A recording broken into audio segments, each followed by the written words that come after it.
Secret friends, unite!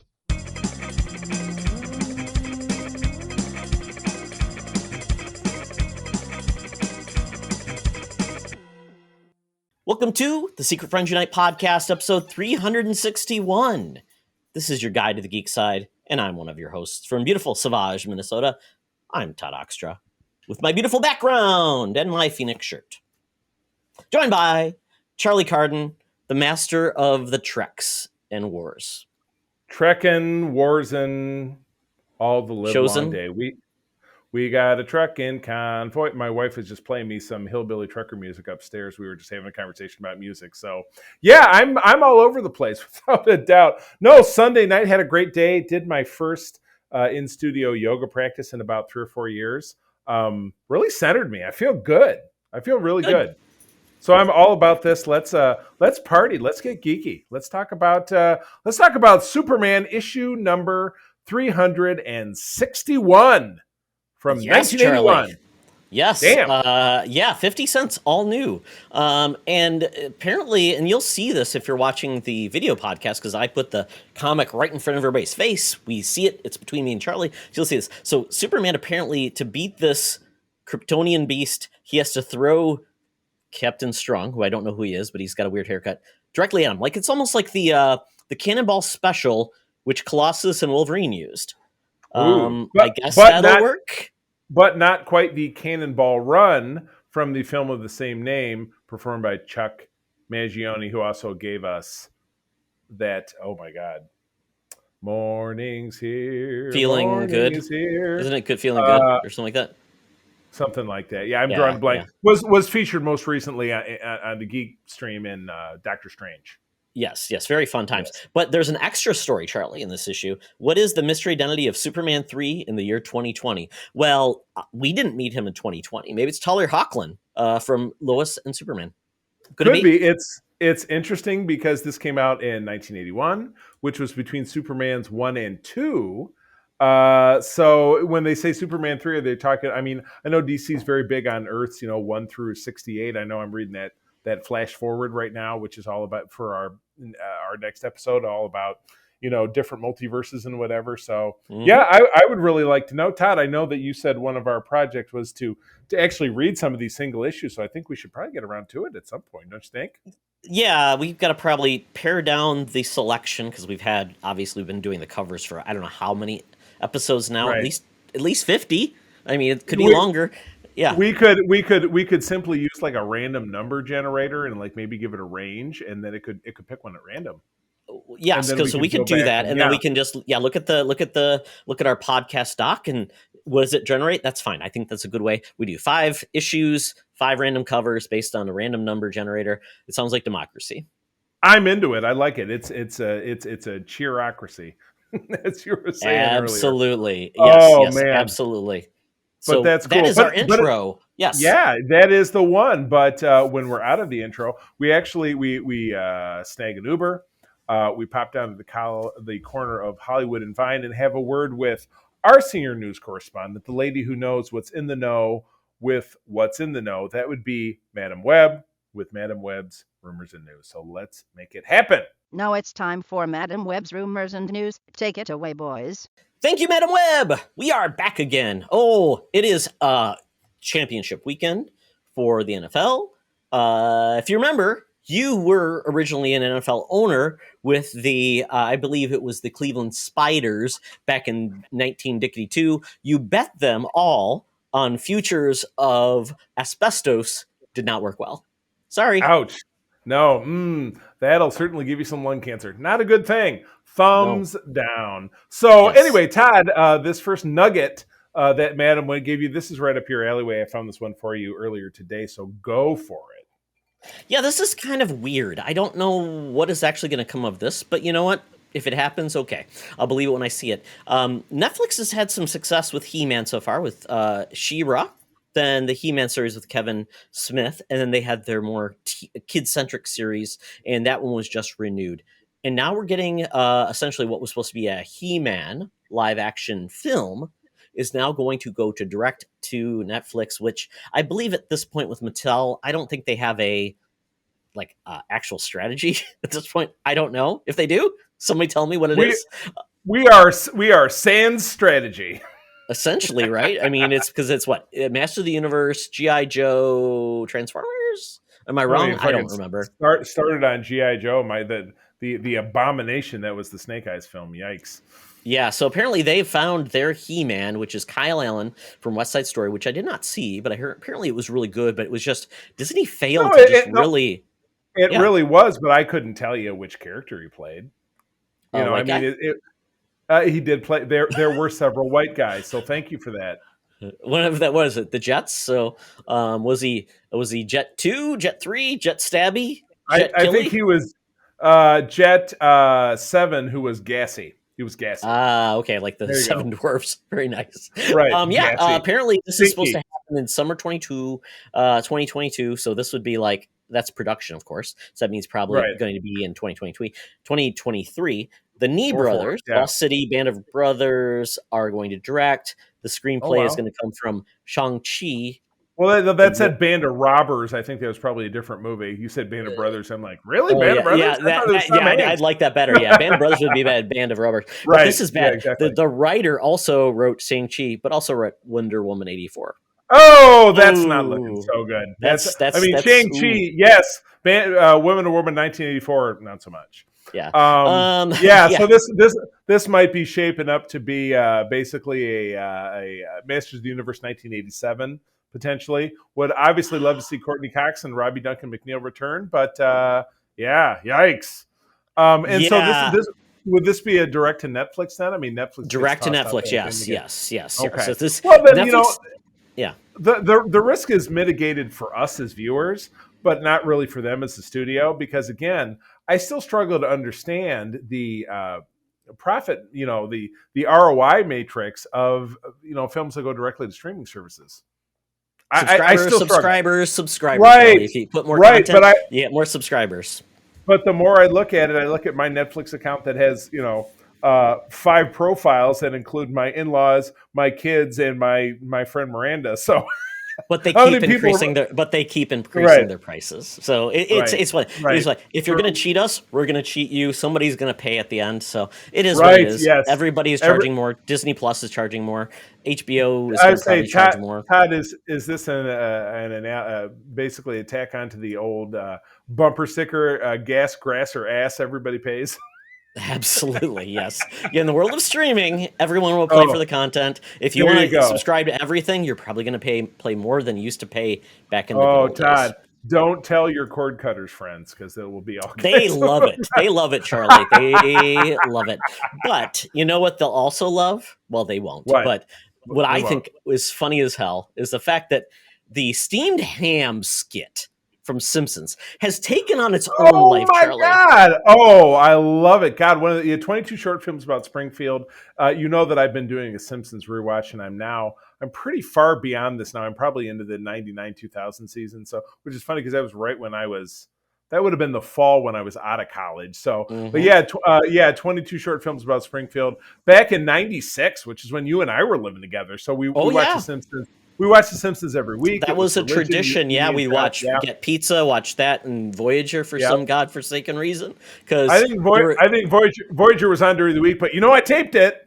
Simpsons it was not missed, but it was these little vignettes, and it was Super Nintendo or Superintendent Chalmers coming over to Principal Skinner's house for a meal, and it ended up being a big kerfuffle because he, tried to serve him Krusty Burgers, and then he made up this whole story about how upstate New York people call burgers steamed hams, and it just became the whole thing. It's more of an Albany expression. Yes, it's really just the oddest thing in the world. It's funny. It's been redone in so many different ways, and it's finally met its own version where somebody made a game, an adventure game, like the old days where you actually select window, open window, do this, and you have to distract. Right. I mean, it's just ridiculous and stupid. And the game is now free where you can play it. I just want to hear the song. The superintendent's gonna need his medication. When he hears Skinner's lame exaggerations, there'll be trouble in town tonight. Skinner! That's the end of it. I got it. Absolutely. Bang on, as they say in the world, in the east side of the country in the United I States and got the world. it. I Yes. got it. Yes. So this is available free to play. It's an adventure game based on the Steam Hams skit, which I think is wonderful that we get to experience this fantastic moment in Simpson history in the That's interactive good stuff. age, Charlie. All It's right, very Todd, you good. got me sold. Well, and I'm going to be able to snag this on my phone, I assume. No, it's going to be probably a computer game. So play it on your computer. No. Yes. Okay, that's fine. Oh, it's on the PC. All right. Well, that I can Yes. manage. Okay. Yes. Well, keep me. Absolutely. I will rely on you to keep me updated. But one thing for sure that will not require any updating because it will be in your face all the time. Fast and Furious 10 has signed Aquaman himself, Jason Momoa, as a villain to take on Vin Diesel. Good God, how old is Vin Diesel now that he's still making these damn God, movies? that's a good question. He's gonna be the next Harrison Ford. Harrison Ford is like 90 and he's still making movies and shit. Oh my God. He So is yeah, now 54, Charlie. He's 54.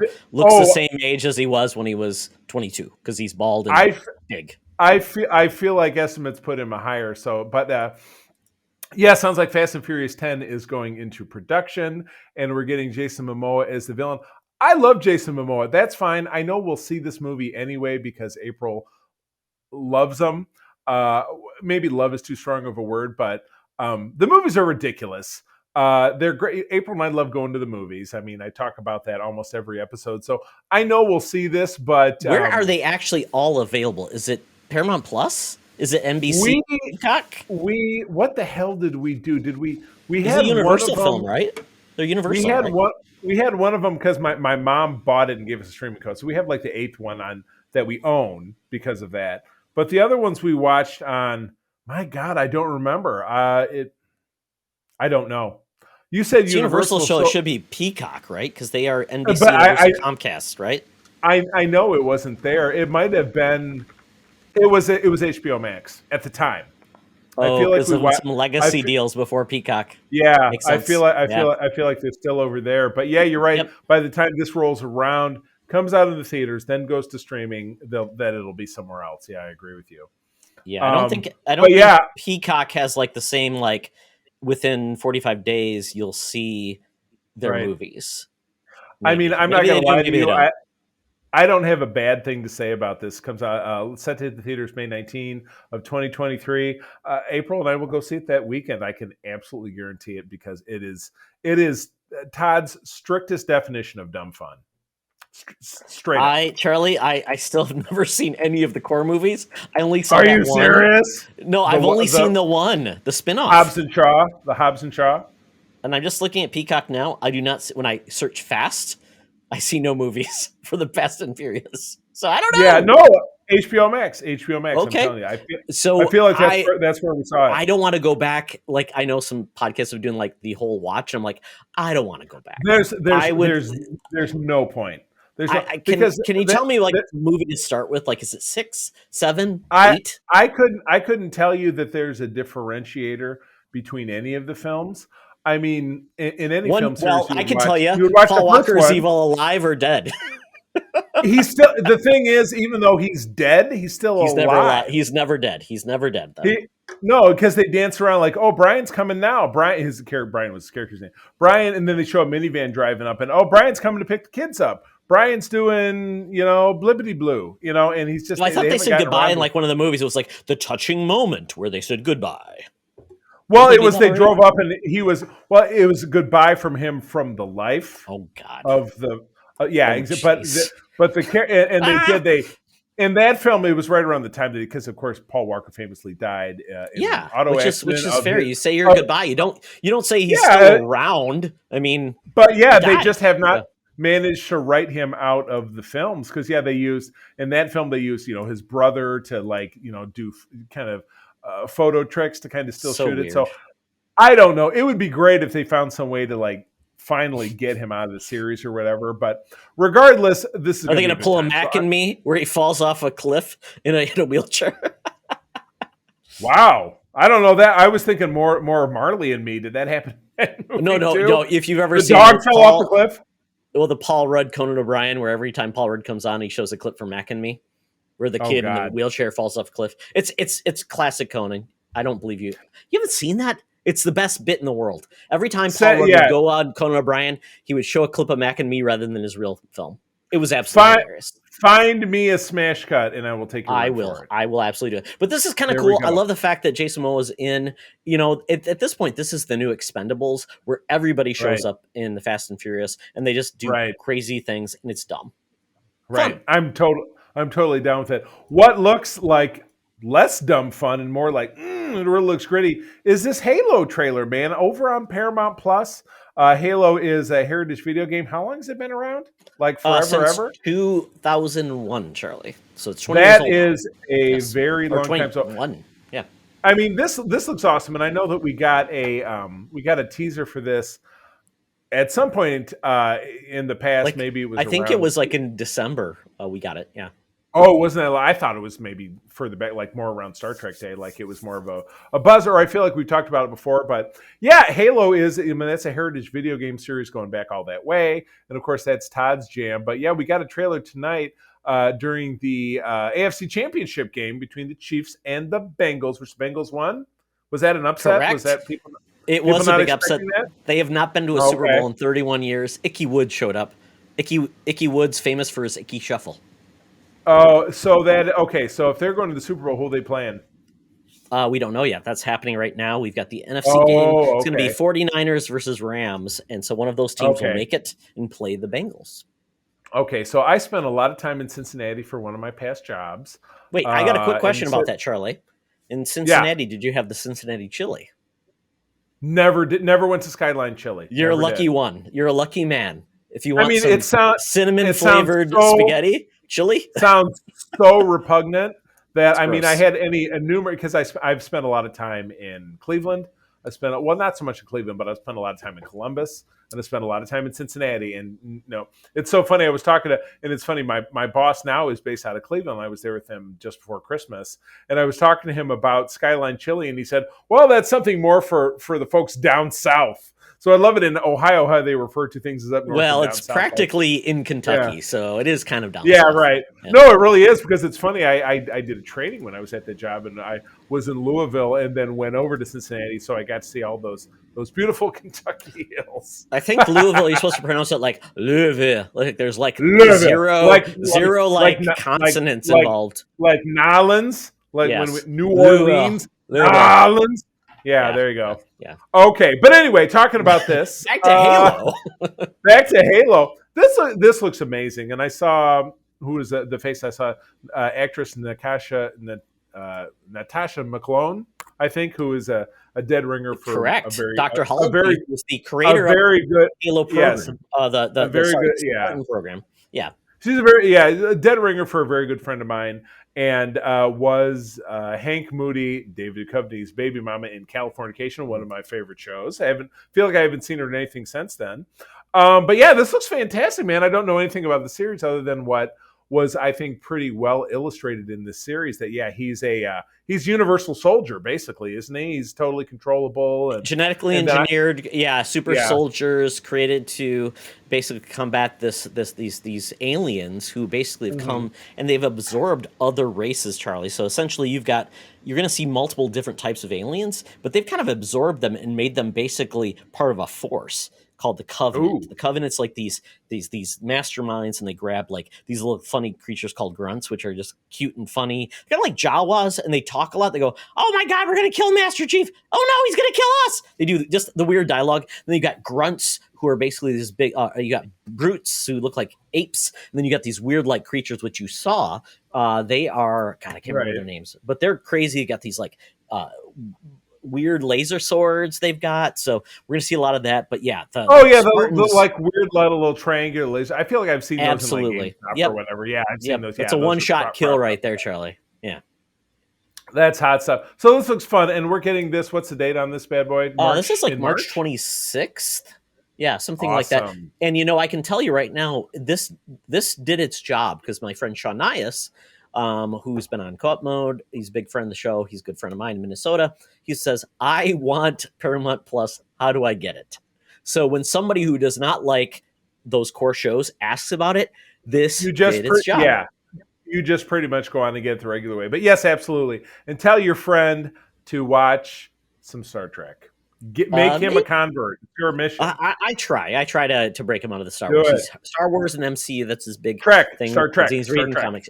So I know, but he's big into Star Wars. His kids love it. He wears all the masks and stuff. But I will tell you that the cast is kind of good, or is good. And I think Master Chief is a different voice in the game, which I think is a good improvement because this guy sounds like he's actually has some inflection and some like talent, like he's an actor.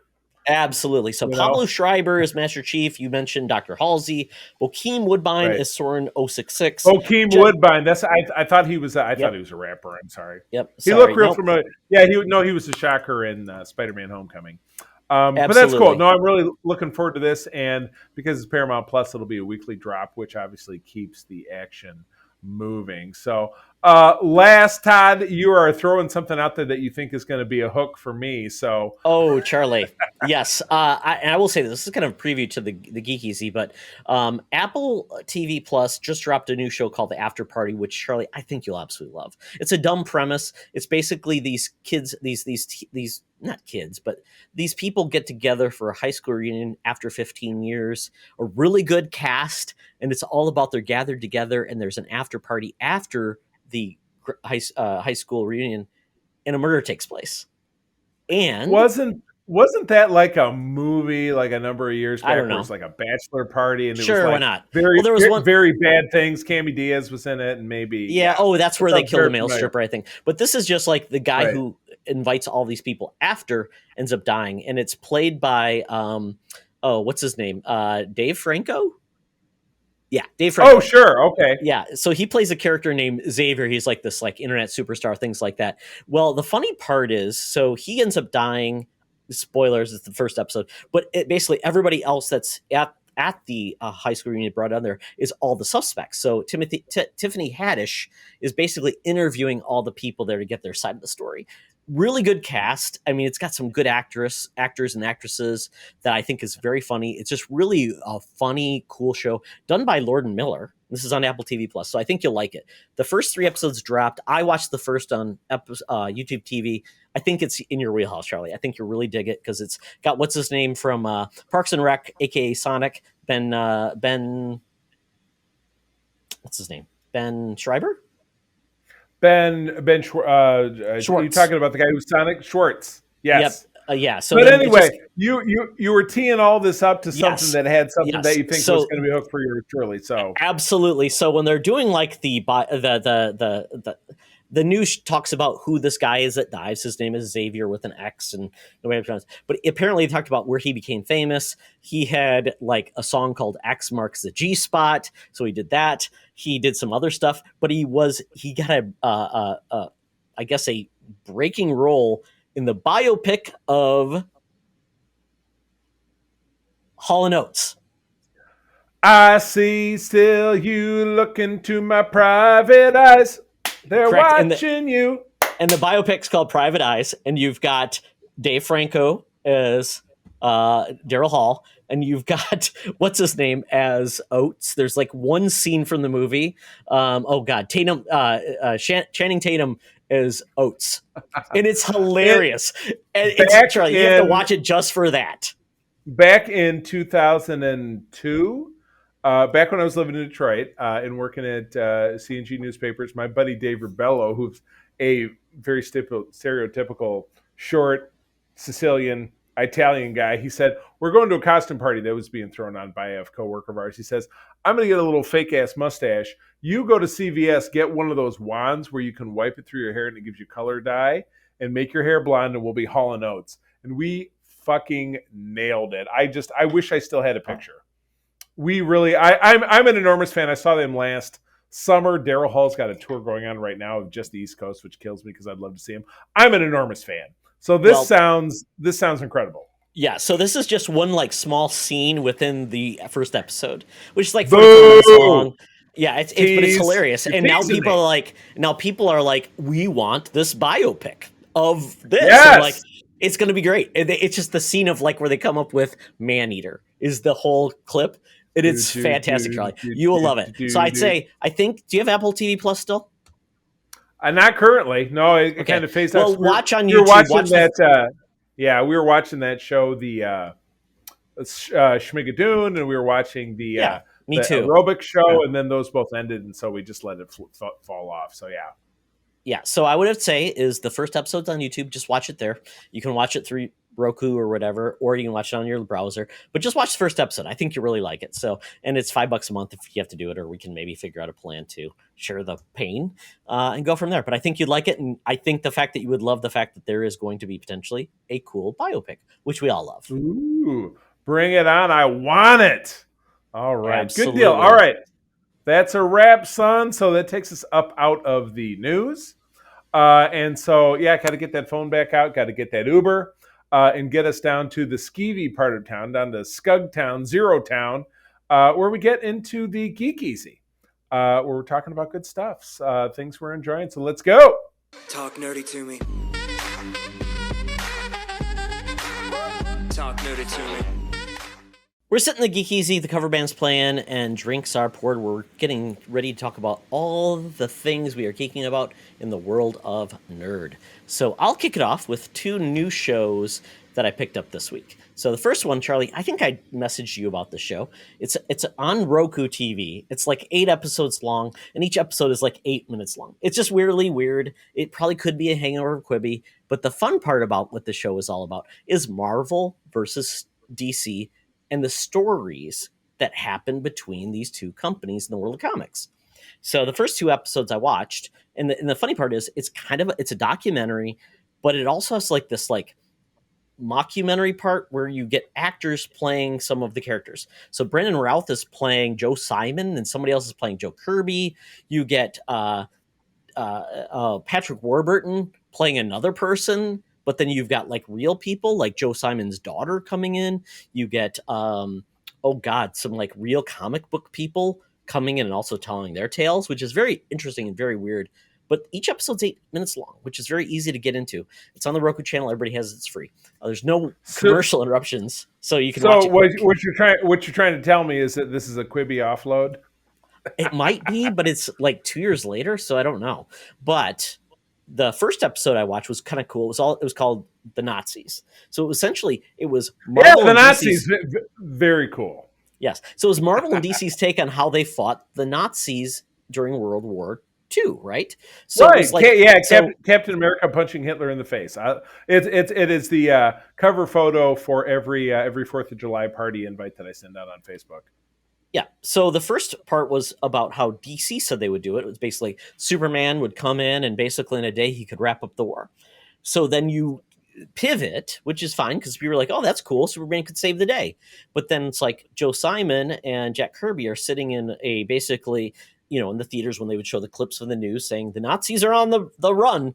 And they're like, we have to come up with a take. So what are we going to do? And they said, well, we need a villain. Hitler's a great villain. And what are we going to do? We need a character to take on Hitler. And they go through all these names. And they're like, the American Captain, the Super American. And then you pivot, and then it's Captain America. So very fun, very cool first take on it, kind of neat. And the fact that they were actually being attacked because apparently there was a big group of Nazis in America in New York. They had a big event at Madison Square Garden. Is that like Illinois Nazis? It kind of is. I can hate Illinois Nazis, yes. But Mayor LaGuardia called up these 2 creators and said, hey, we're going to protect you. We're going to keep these Nazis from coming in and taking you out, so do your due diligence. That was episode 1. Very cool, very fun. Second episode, Charlie, was kind of funny, and it was a story I'd never heard about. Apparently there was this big like comic book parade and story that happened in remote Vermont in the 70s. This guy hosted it, and it became a big deal. Like 1,000 people are. This is like the precursor to cosplay. People are showing up in superhero costumes in the 70s on floats in a remote town in a parade. Very cool. And eventually the creators from Marvel and DC would actually go to the town, party it up, use hardcore drugs, and just have a good time. And they would party with these people. Yes, it was crazy. I didn't hear about this. Then, Charlie, they went, and this is like people that you know, and they have some of the creators actually telling the story about this, like using mescaline and everything like that. They went up to this thing, they had crazy parties. Well, this turned into like several comic books from both Marvel and DC, and they kind of did a pseudo crossover and actually talked about this event. It's just crazy. I've never heard about this story. So I think it's well worth your story. That's episode 2. And it's just kind of interesting how this guy actually who hosted this event ended up getting shown in the comic books, and they made him wear a costume called, Nighthawk was the costume he wore because he was a big Batman fan, but they wanted to be in a DC comic, so they made him Nighthawk. So you got to watch this, Charlie. I think you'll just get a kick. I'm like, what? Crazy. On the Roku channel, Todd, that sounds like Quibi to me.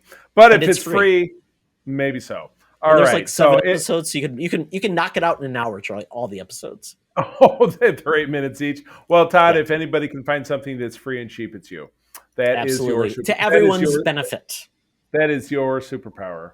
Yeah, and then lastly, the new show that launched on Sci-Fi is called Astrid and Lily Save the World. So this is essentially Sci-Fi trying to reinvent Buffy for the modern age, and their approach is really novel. They picked 2 girls, Charlie, who are heavy set. These are not models. These are girls that are plus size. I mean, in real plus size, not just like a few extra pounds. These are girls that are just, and they address it. They talk about how they're kind of the outcast. They call them what's the group that they call them? They give them a nasty name, which is like, and that's part of the whole episode. It's like they're confronting the fact that people are mean and nasty to these girls that are heavy. But what this breaks into is the fact that they get pissed one night about the people that are doing them wrong. They kind of a pseudo seance or ritual in a yard, and they want people to disappear. Well, they end up creating a portal that unleashes these evil demons and stuff, and they are then the chosen ones to shut the portal.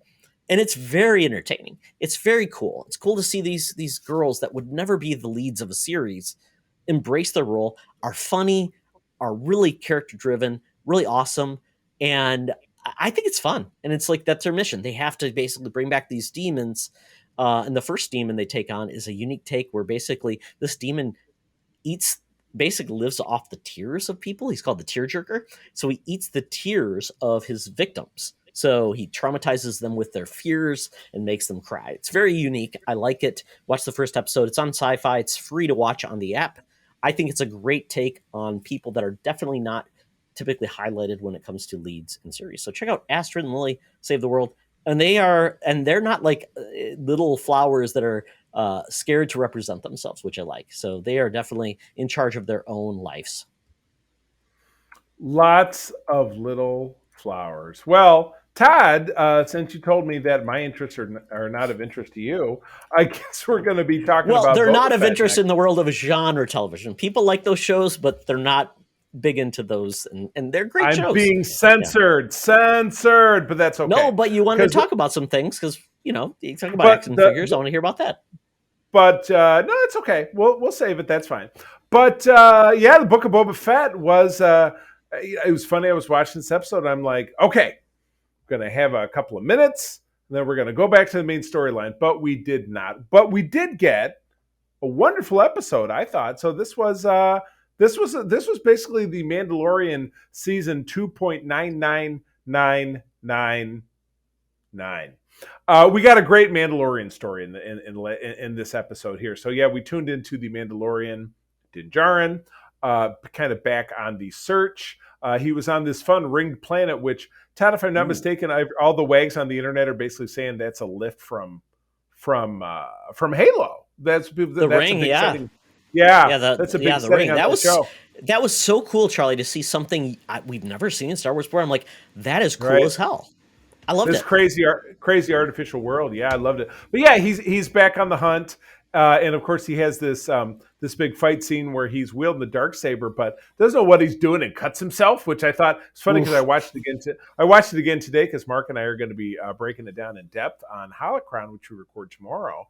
The whole first part of the episode is he's back on the hunt. He's on his own. He's trying to track down the covert, the obscure cult-like faction that he belonged to, the Armorer and the Heavy Mando, voiced by Jon Favreau, who he falls back in with, and the Armorer helps him turn the Beskar spear into basically little ringlets, which you're assuming is going to be a vest for Grogu, because Grogu's name comes up. Is he going to grow? Is he? Yeah, I mean, like, you got to make it like adjustable, right? Yeah, well, you know what? Maybe they'll leave the extras in that cute little Grogu-shaped bag. But anyway, yeah, it's interesting. The heavy Mando, Jon Favreau, challenges him to a duel so that he can have the Darksaber. He loses. But then the end of it, the armor asks him if he stayed true to the creed. We know that Din Djarin has not stayed true to the creed. He has removed his helmet more than once. So he gets the boot. They say, get out. So he's got to jump on the bus. He goes to Tatooine, where he hooks back up with Amy Sedaris' character of Aunt Paula, who they always called in the subtitled Baby Yoda thing. So that's just what I think of her as. I know she has a regular name. She's got a new ship for him. It's because he's shipless after the Razor Crest got blown up, and it's the Naboo starfighter from Star Wars Episode 1, all rehabbed out, and they have this great montage where they're building it, and the Jawas show up, and there's droid intrigue, and then you see a couple of the New Republic X-Wing guys, which I love, and this was just and it isn't until the very super tail end that you see Ming-Na Wen show up as Fennec Shan to basically incorporate Mando into the main plot line of the series, which we saw at the end of Episode 4, that had to do with building up basically a strike force to take on the Pike Syndicate, which is Boba Fett's mission. So it was a very unusual episode, without a doubt. You certainly wouldn't have expect for them to take this super duper pivot that had nothing to do with the rest of the show. And you could say, well, if I hadn't watched the Mandalorian, I wouldn't know what the hell was going on.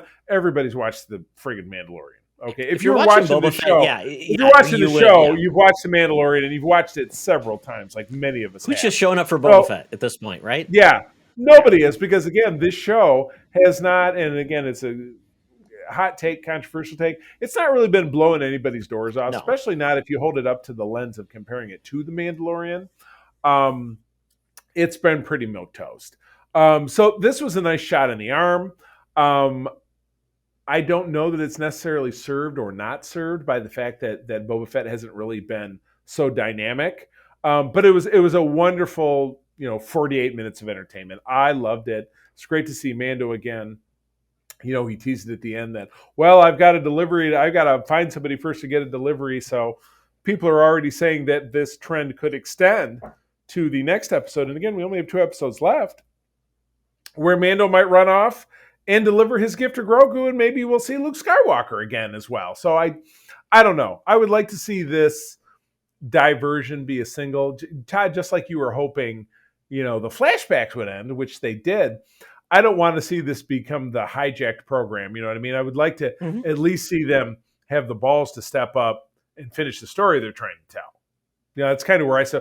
That being said, I mean, like I said, it was very entertaining. We loved it. April and I always watch this very first thing on Wednesday because we get, we're early risers.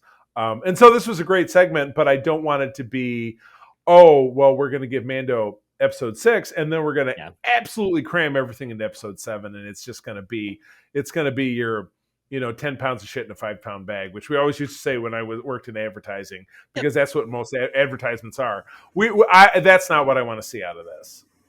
Yeah, it'll be interesting because to your point, I don't want to make this into Mandalorian season 3 early. It does make no sense. But what I'm hoping is if there is a side quest or story, we don't have to see that. We'll just have Mando like, yep, I did some stuff. And then he shows up out of the blue in 6 or 7 or whatever. I'm assuming 6 is where the big battle takes place, and then 7 is like kind of where at the epilogue and where we go next. But I mean, it would be great to see some just people show up we have not had heard any whispers about, right? That's like they show up, it's like, yep, these are people that we've encountered before you've seen us. And with Boba Fett, I have 30 years you didn't see me before. So I've talked to people. I've had experiences. Or Fennec Shan. I have a life before Boba Fett, and I have things I can do. So I would love to see all these things come forward. I've talked about my Ewok army. Mark wants the Rancor drive, the rider. Cool. Let's do all that fun stuff. Watto may even show up, Charlie. I don't know. I could be. I don't know. People are still talking about the Ewoks or whatever. So I'm not buying it. No way. No, the Ewoks wouldn't fit in. So I'm sorry. I'm not buying it. No Ewok. Make this bigger. Make it like, where could we go next? Where could we be? And then we're not going to get Mando probably until fall or December or something like that. And I would love to see what he does in a world where he really doesn't have a mission.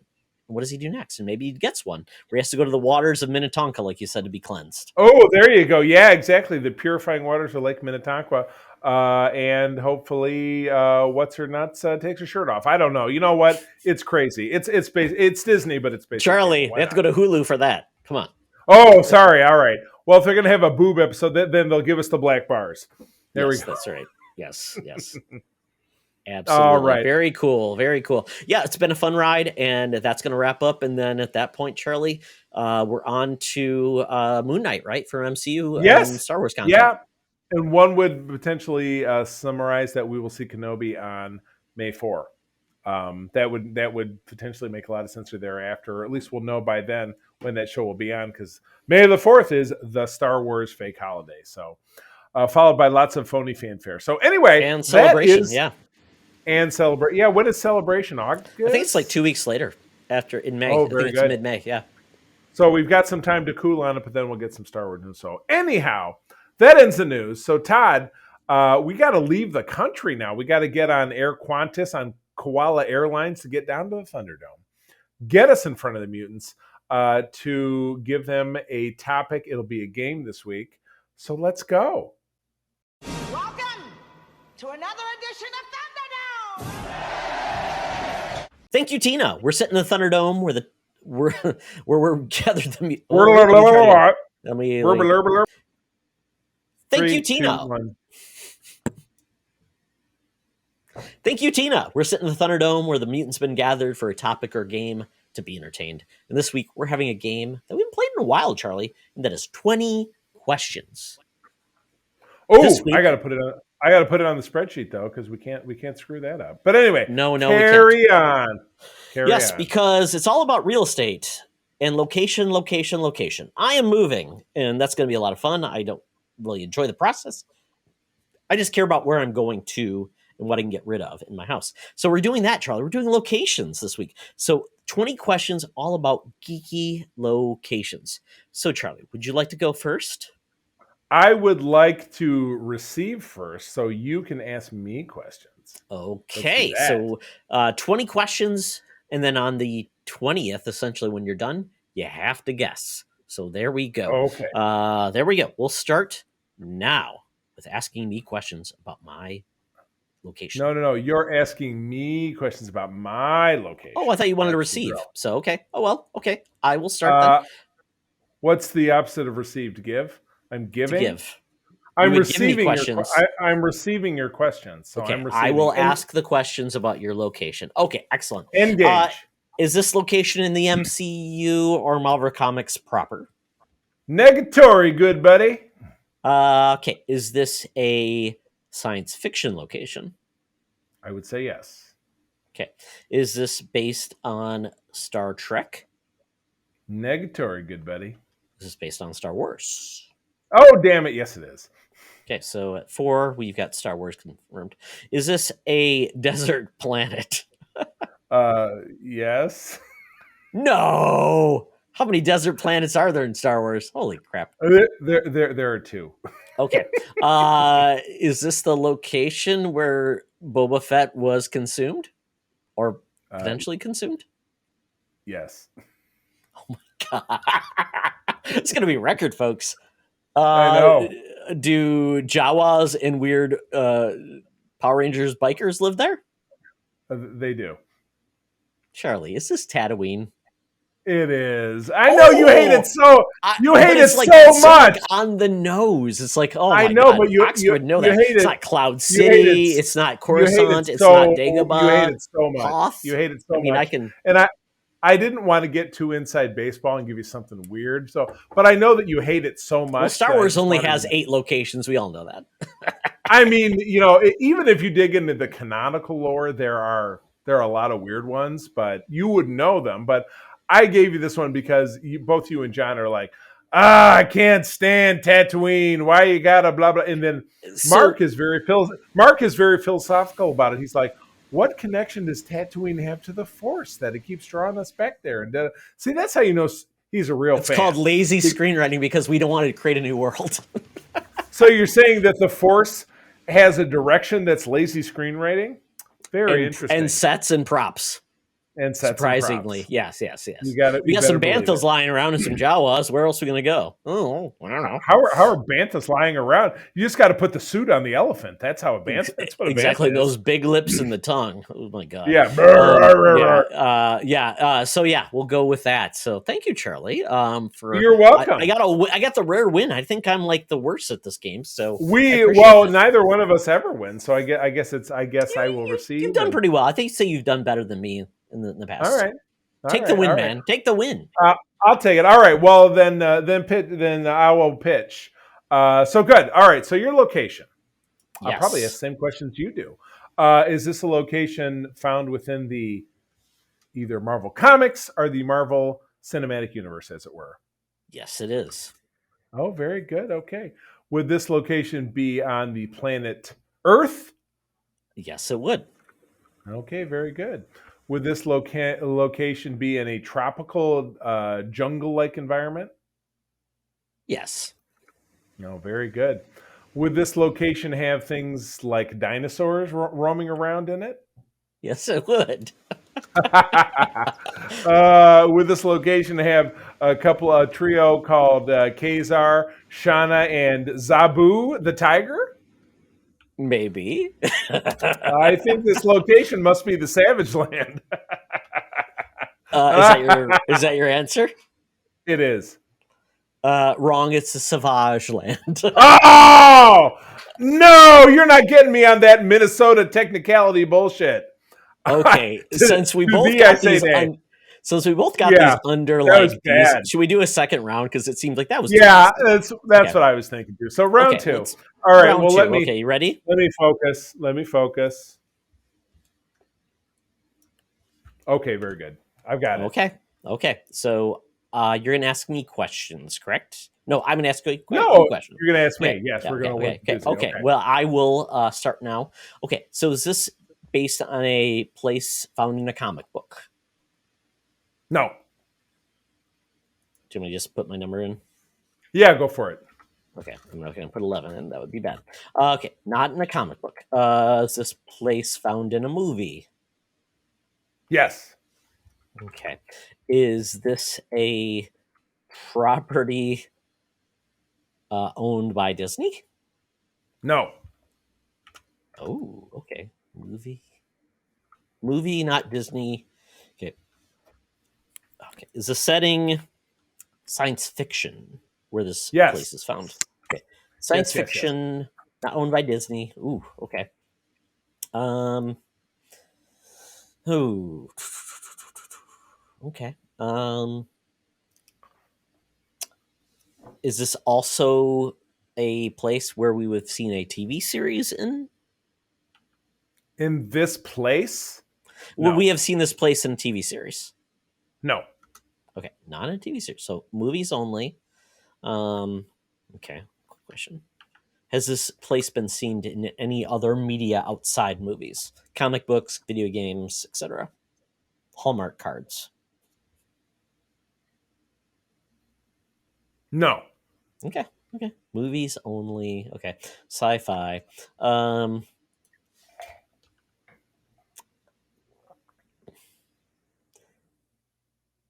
Does this happen on? Does this take place on Earth? No. Not on Earth. Okay, a planet outside of Earth. Okay, not in the TV, only movies. Okay. Are the protagonists blue people? No. Thank you for not having your favorite Avatar in there. I will give Avatar 0 play on this program. Thank you. Okay. Is this based on a? So no, there haven't been any comic books based on this. Okay. That's a tough one. No comic books. Okay. So, and this takes place on a planet that exists in our solar system? No. Okay, so a made up planet only in movies. Okay. Is the protagonist who showed up on this is it a planet? Yes. Okay, it's a planet. Okay, just wheel it down. So it's a planet. Okay. Is the protagonist that is trying to be on this planet a white guy? Yes, a white guy. Oh, that narrows it down. The whites. The white guy. Okay. The white guy. Okay. White guy. Oh, okay. Let's put it this way.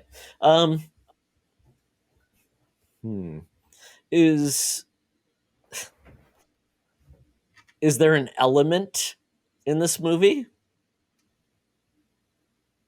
Like the Fifth Element? No. Correct. Okay. I was just Fifth going the very Fifth French Element- on the Charlie. The Fifth Element is pizza.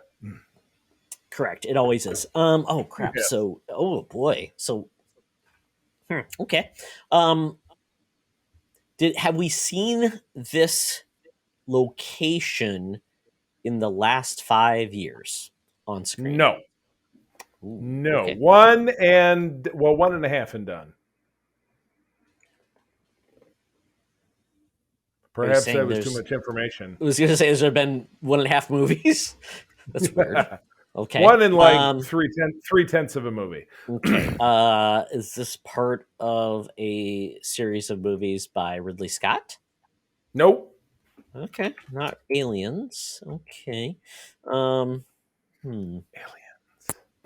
Yes. Oh boy. I'm trying to think of like sci-fi.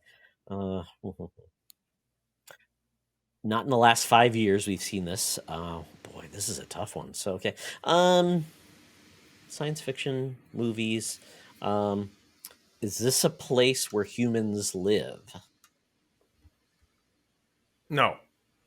Okay. Place where no humans live. Ooh. Oh boy, this is a tough one.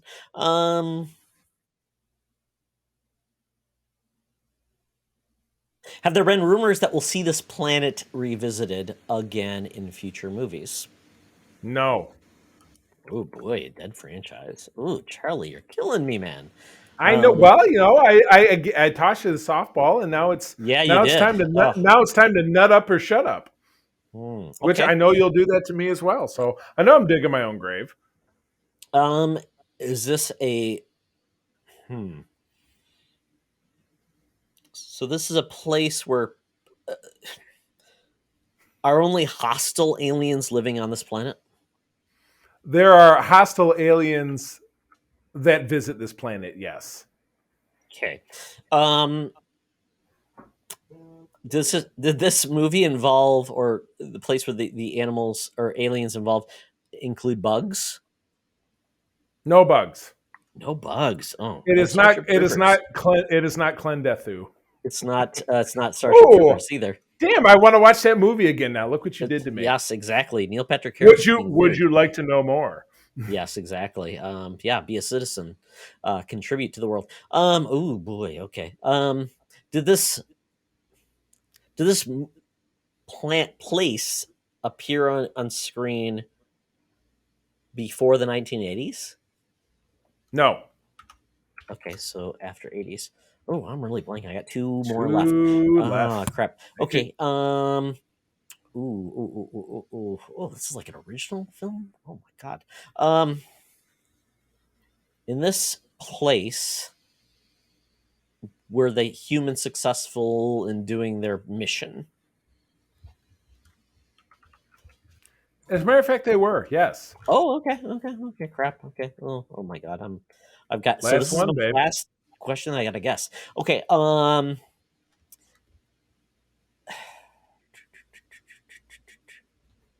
Ooh, okay. I don't even know what to ask. Was there a recruiting system to get humans to go to this place? No. Okay, crap. I don't You get are it. out. Charlie, I'm gonna say this is Battle Beyond the Stars because I don't know what it is. Woo-hoo! I don't even know what that is. This is this is a bit of a deep cut, but it was funny because I'm actually looking at the movie poster for this film, which you've not Oh, been no. you've not been in my dining room since I designed it. But it is Star Trek III: The Search for Spock. This would be Hey, the wait. Genesis. So, oh, geez. So I was derailed because I thought this wasn't going to be a TV property. Star Trek is a TV property. That's why I did not think about Star Trek. I mean, but that wasn't a question you asked. You asked me if it was a movie, and I said it was, and it was. It was, but I was thinking like this was Star. I know, I know. I know you're going to try to backpedal out of it, but you know what? You fought a good. If I had known this was, it's Star Trek, I would say okay. Again, I wouldn't even know what planet to ask about Star Trek. Here comes the backpedaling. Vulcan, but, I mean, Earth, Bajor. It was featured in Klingon. 2 films. It was the central part of Star Trek 2, and then it was central part of Star Trek 3. I wouldn't know that. I would like. What's the planet with Klingon? It's like, is it Planet Kling? It's Kronos. See, I wouldn't even know what to ask. It's like Bajor. No, it was Earth. It was once referred Vulcan, to as Kling. Romulus. Yes. Right. Kling. The place where the aliens live. The Tribble planet. Yes. The Tribble planet. Yes. The sex planet with green people. Gamora. You're thinking of the Orions. Gamora. Yes. Yeah. No. Okay. Planet Orion. No. Okay. Yes. Exactly.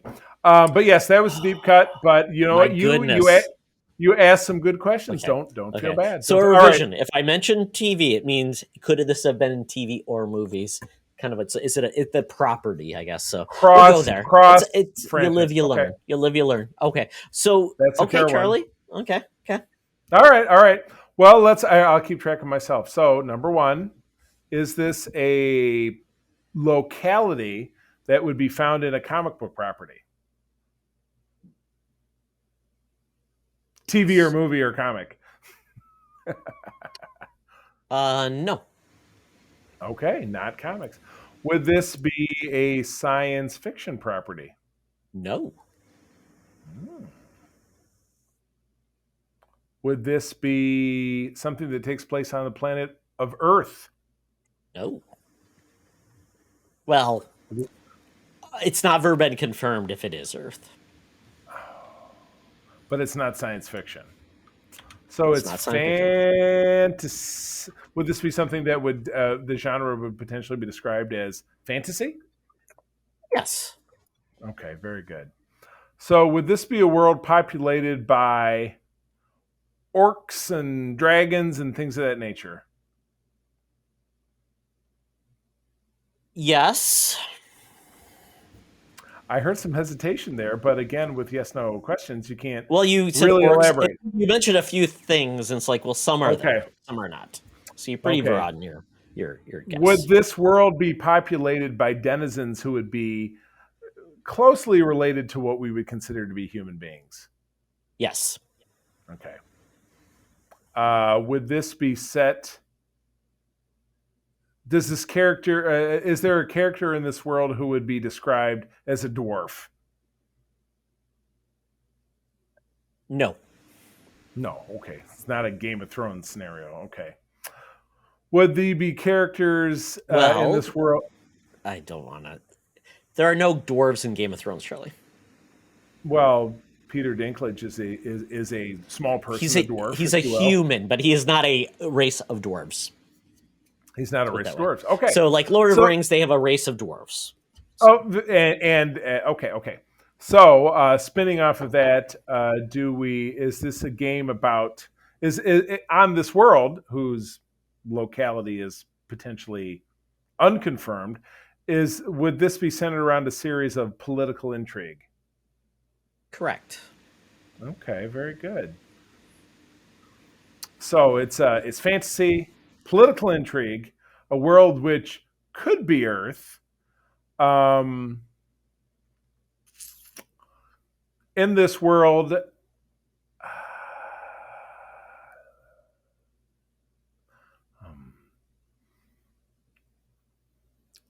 would you? Because I think I know what it is. Is that I can't? I think I'm struggling because I can't remember the name of the world. Is it the Game of Thrones world? It is in Game of Thrones, which you watch. So I leave it up. Which I watch. I would have not picked something that you did not watch. So the name of the world in the Game of Thrones is not. I don't remember the name of the world of Game of Thrones. You kind of got me there. Well, there's many places in the Game of Thrones. Oh, so it's a place. Okay. So would this be the home territory of the Targaryens by any chance? Nope. Would it be the home territory of the Starks? Maybe. There's no maybe, so that's a yes. It is. So it is. It is Winterfell. Is the name? Oh of the my place. goodness! Good job, Charlie. What is the name of the planet? They're the Winter. land. Well, it's Westeros is the main kingdom. There's no Westeros. Thank you. Westeros is like the main kingdom, but you have Winterfell and different little provinces and things like that. But simply like kingdoms. When you see that grand entrance where they're swooping around and whatever. I don't even know if there's a name for that actual planet. That's a good question. Well, I mean, but it's like, Battlestar Galactica, spoiler alert from 2009. At the end of it, you find out that they really landed on Earth, but then 150,000 years went by. So it didn't really matter. So what if Westeros was really Earth, but it was 150,000 years before Battlestar Galactica? You know what I mean? Yeah, I don't think it's been, hasn't been identified what the name of the actual, planet is. And it would probably, that would probably be part of the whole mythology of, at that point, they're not even thinking about a broader area. They're just thinking of land masses and things like that. Little chunks, which was ultimately led to their downfall, and that's why Bronn the crippled boy ended up being the king. There you go. The Absolutely. crippled. Weren't we already talking about crippled boys in this episode? Yes. That's terrible. So once again, we'll go back to the rules. If you won, but if something has been in TV or movie, not just movies. So Star Trek, I would consider both TV and movie. So if I say TV, then it's also context. So I would have that there because that threw me off. I thought of only Star Trek in TV. So there we go. That's a fly in the ointment. But Charlie, good job. Right. And again, I was thinking of it as a planet. Because all the other things, with the exception of the Savage Land, we were talking about planets, right? Because I talked about Tatooine. Yeah, I mean, I almost picked a few others, like cities and things like that. So I would say cities and places. Mos Eisley. That's what I should have picked. Exactly. Like Savage Land, things like that would be up for grabs. That's why I picked Savage the Land. Savage. That's fun. The Savage Land. Yes. Oh, my goodness. So that is it for the Thunderdome. We are done. So, Charlie, tell people where they can find us in the world of nerd. And maybe they have suggestions for the next 20 questions. That would be great. I would love to play 20 questions over on Twitter. The Secret Friends can be found at Secret Friends U on Twitter. I personally can be found at the C3, spell it out, CEETHREE, where I do a lot of wacky postings about Star Wars, Star Trek, and Marvel Comics, and just general tomfoolery. Yeah, throw that right at us. Again, we're on Facebook. We also have a great website, secretfriendsunite.com, where you can find all of our original content and podcasts for our 4 exceptional programs. I myself personally run the USS Grand Petoskey, which is the Michigan chapter of Starfleet International, the official Star Trek fan club of this universe and beyond. So we would love to hear from you. But that's what I got. Todd, how about you? At Teoxtra. Yeah, we're doing some fun things. I'm always tweeting out about the stuff I love, video games, comic books, video games, which I already mentioned again, so I'm doing it again. Everything fun. And video games all the time. Absolutely. And you know what? Before I leave, I redid the graphics for our YouTube page. I try to get it because that banner is kind of hard and tricky to do. Hopefully you like it. Kind of encapsulates everything we love. So check out our YouTube page. We have a lot of fun stuff out there. Just posted Charlie's most recent episode of Code 47. All our podcasts are there, so check them out. We had a lot of fun, and you can see some fun just video versions and audio, visual expressions of what we're trying to do, and that's where you have the most fun. So check out YouTube as well. You got to see us because we're so handsome. It's true. So with that, friends, as always, thank you for joining us. I'm going to tell you that sharing is caring, and to keep on trucking. Be the hero, not the villain. In a truck. Too fast? Too Aquaman. This podcast is part of the Secret Friends Unite podcasting network. Visit secretfriendsunite.com for more great shows, articles, news, reviews, and more. Secret Friends Unite podcasts are available on Apple, Google, Spotify, and other podcast services around the world. If you'd like to be part of the conversation, you can join us on Facebook or our new Discord server, or follow @SecretFriendsU on Twitter. Please subscribe to Secret Friends Unite on YouTube and visit our merch store at tpublic.com. Just search Secret Friends Unite. Thanks for listening.